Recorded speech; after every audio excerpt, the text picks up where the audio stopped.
morning, children. Till now, you learned about the different types of asexual reproduction in plants and other organisms, and with natural process of vegetative propagation and artificial process of vegetative propagation, how they are happening in plants, you learned. Today, we are going to discuss about sexual reproduction in plants. Okay? Now, what is the need for sexual reproduction? We will discuss. So, all the asexual reproductions we learned. Now, what is the need of sexual reproduction? Why the organisms have to prefer the sexual reproduction? We will discuss. So, if you recall the differences between asexual and sexual reproduction, you learned that in asexual reproduction, single parent is involved. In sexual reproduction, two parents are involved. Then no formation of gametes. Formation of gametes is going to happen. No fusion of gametes. Fusion of gametes is going to happen. So, in asexual reproduction, what is happening, that single parent, as it is taking part in the increasing the number, that is multiplication of the organisms, same genetic material as it is transferred, after few generations that may become weak and the species may not continue.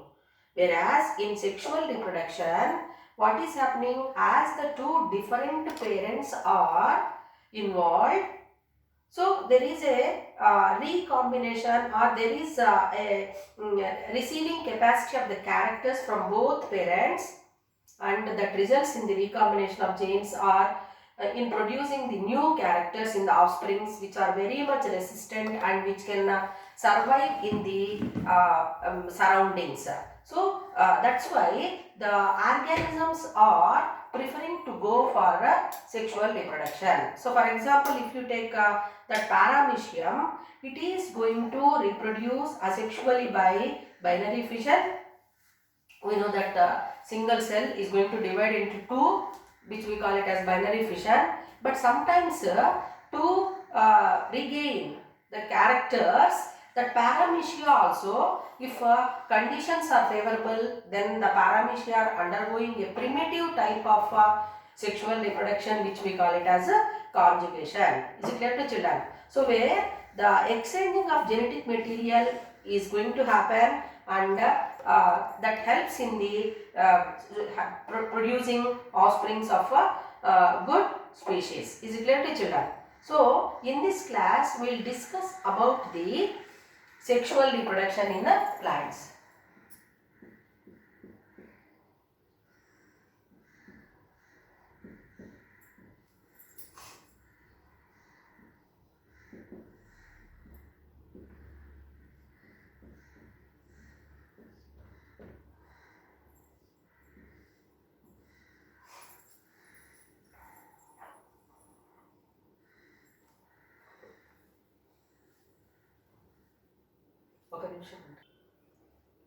When compared with sexual reproduction in animals, the sexual reproduction in plants is less complex, children. Why? In sexual reproduction animals, for example, human beings, if we take different parts are associated where the process of reproduction is going to happen. Whereas in plants, flower is said to be the reproductive part of the plant. Now, if we see the plant in the universe, different species of plants, more than 2,75,000 species of flowering plants we are going to observe, and flower is said to be the reproductive part of the plant, and the size of the plants is going to ranging from a tall and big trees and to small tiny plants. Okay, so salt tree, if you take, it is grown in the Himalayan region, and great cactus is grown in Sahara desert, and other plants, if we see that orchid plants, tiny orchid plants are growing on the branches or stem portions of other flowering plants. See, the flowering plants, they are going to produce fruits after fertilization, and seeds are present inside the fruits. Okay, children. So we observe the seeds present inside the fruits, or very few the seeds will be present outside the fruit. So like that also we are observing. But maximum species in flowering plants, we observe the seeds are enclosed in the fruit, inside the fruit. So like that we are going to observe. So you learnt the that flower as a reproductive part. So let us recall the points in this class also, because it is very important for your examination. Identify the parts, or what are the functions of each and every part you will be given in the examination. So now we are going to discuss about the parts of a flower.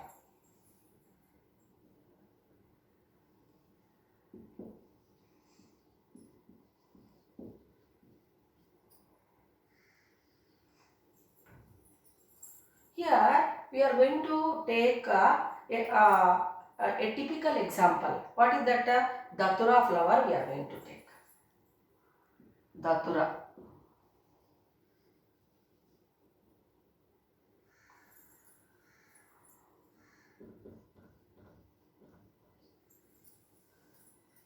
Datura flower. So in previous classes also you learned, children. Now let us recall the parts once again.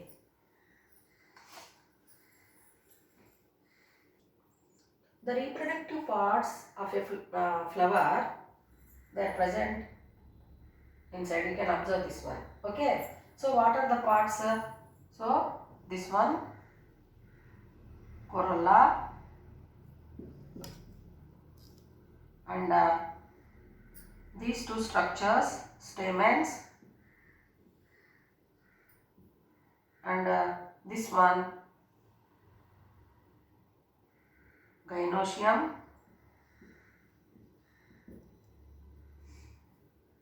this is ovary, calyx, and stamens are also called as Androstrum.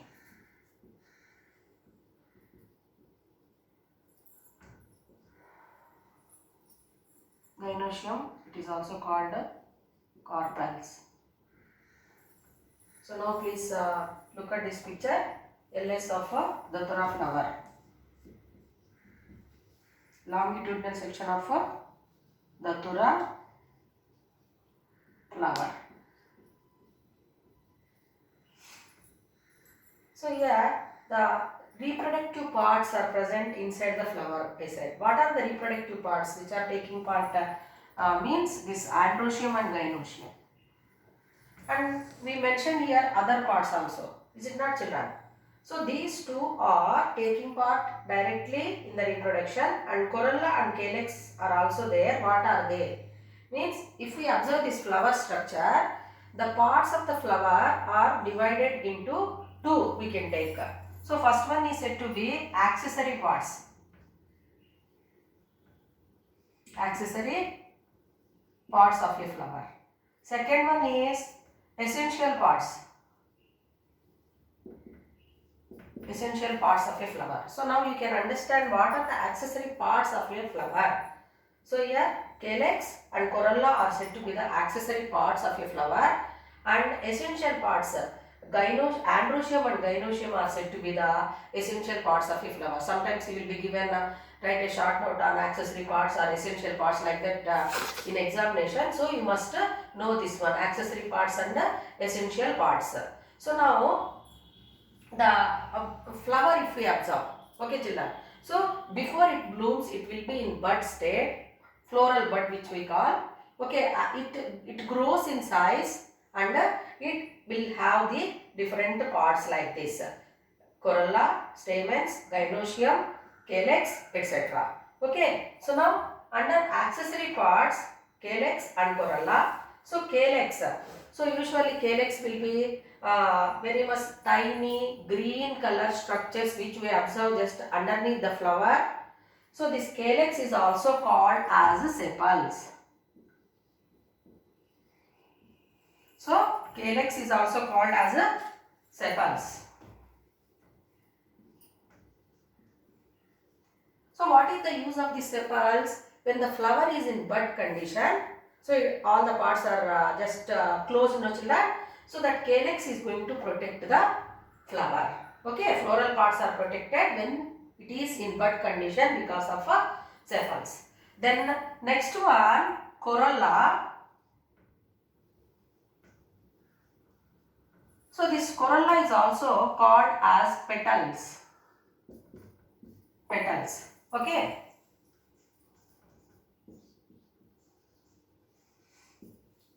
So these petals in datura flower are said to be white in color. You have seen datura flower? If possible, I will show you. So petals of datura flower are said to be white in color, but other flowers, if we see, the petals are said to be in different colors. Okay, roses, different varieties we can observe. Chrysanthemum species we can observe. Even white lotus, then pink color lotus we are going to observe. So different colored flowers we are observing where these petals of the flowers are in different colors. So what is the use of that? Means the petals, as they are said to be in different colors, they are going to help the flower in pollination. Have you followed? So the petals, as they are in different colors, they are going to be attracted by the insects. So maximum percentage of that pollination is going to happen because of insects. So that insects are attracted to the different colored petals. Why? Because they are in different colors. To collect the nectar, they are going to visit the flowers. So these petals and sepals are accessory parts. They are not directly taking part in the reproduction, but they help in facilitating the process of sexual reproduction in plants. That's why they are called as these petals and sepals are called as accessory parts of the flower. Is it clear to you? So different colored petals. So petals are also called as corolla, and sepals are called as a calyx. So now we will come to the essential parts of the flower.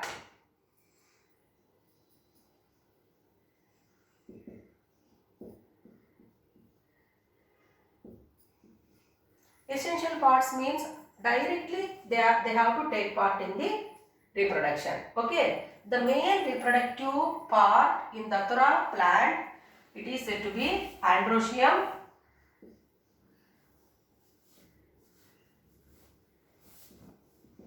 Androstrum. It contains stamens. It contains stamens. Okay. So androgen is said to be the male reproductive part of the flower, and it contains stamens. How many number of stamens are present in the datura flower?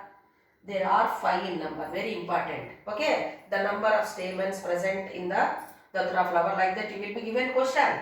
So the androgen, the number will be 5 in the datura flower. Okay. Then if I see this androgen again, it contains the parts like so this long tube-like structure, which we call it as filament, and these structures are called anther lobes. So here in the anther lobes there is a tissue which helps in undergoing meiosis and producing the gametes, male gametes, pollen grains or pollen dust. We can observe on the stamens that yellow colored dusty portion, that one we call it as a pollen grains, which are said to be the male gametes. Is it clear to children? So androecium in datura is said to be, the stamens are 5 in number, and it contains the anther lobes and filament. So these anther lobes are producing the male gametes called pollen grains. So now we come to the next one, Gynosium.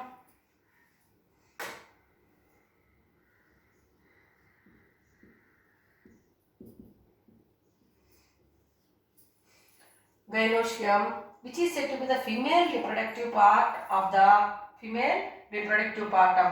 flower. So these are male reproductive part. So as it is longitudinal section, we are observing only 2 stamens. So we are cutting the flower now, children. That's why. So this is said to be the female reproductive part, which we call as a gynosium.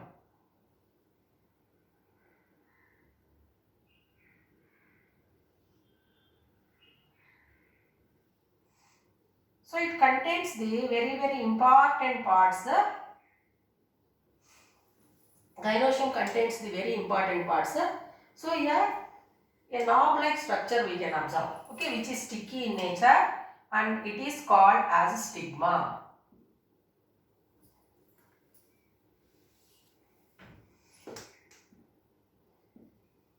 Stigma.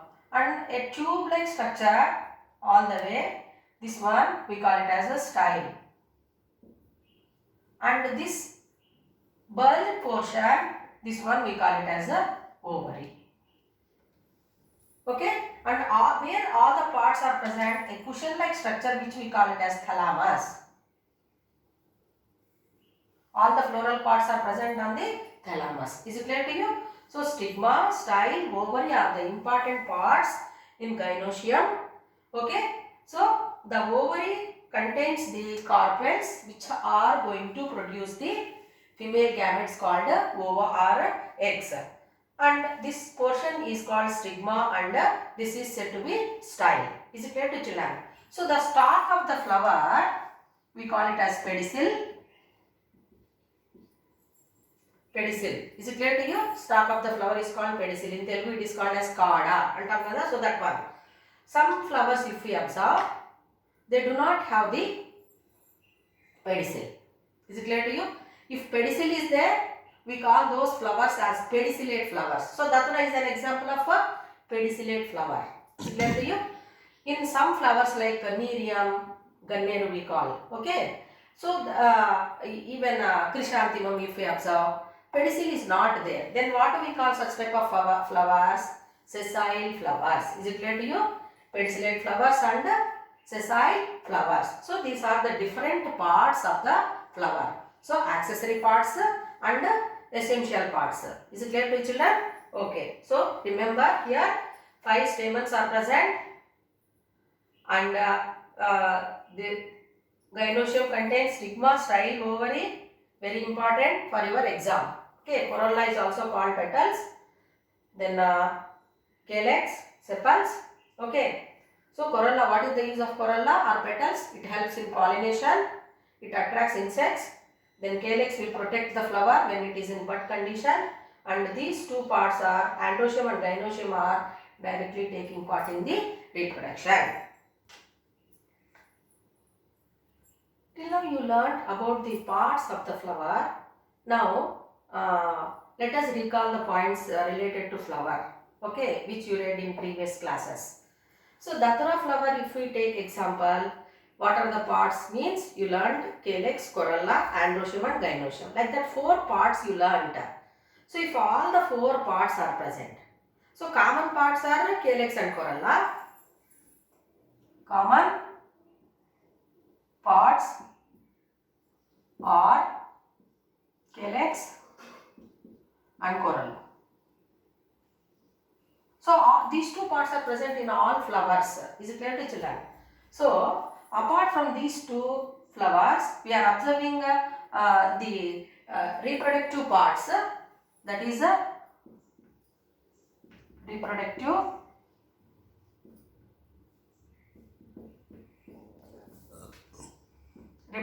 parts, androecium and gynosium.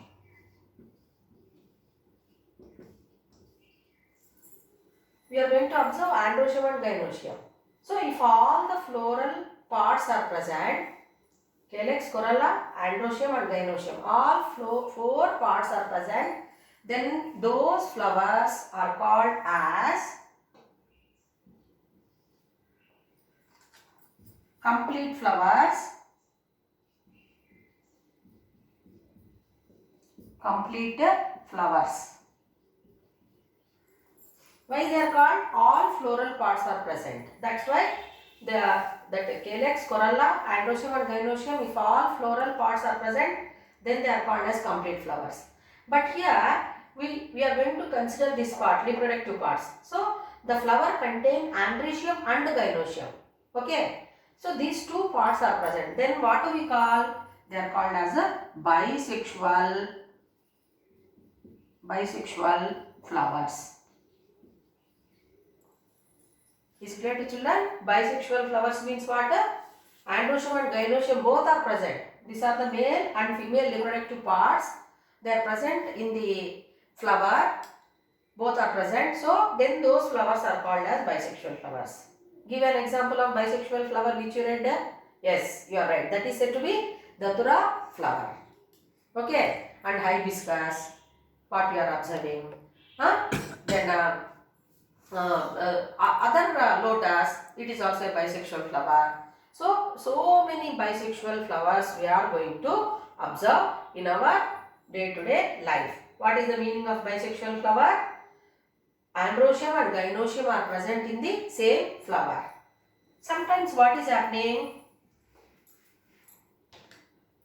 Any part, calyx and corolla will be present, but in some plants, either Androstrum or Gynosium. Is it clear to children? Only Androstrum or only Gynosium will be present. Is it clear to you? Calyx, corolla, Androstrum will be present, whereas Gynosium will be missing. Sometimes calyx, corolla, Gynosium is present, then Androstrum is missing. So then what do we call such type of flowers? They are called as incomplete flowers. Incomplete flowers. Only 3 whorls are present, 3 parts are present. So then we call them as incomplete flowers. Okay. As they contain either Androstrum or Gynosium, okay, single reproductive part they contain. So those flowers are called as unisexual flowers. Unisexual means what?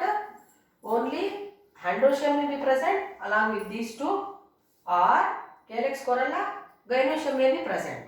So such type of flowers are called unisexual flowers, and that those plants are called as unisexual plants. Just example, papaya you can take. Okay children, papaya is said to be unisexual plant, unisexual flower it contains.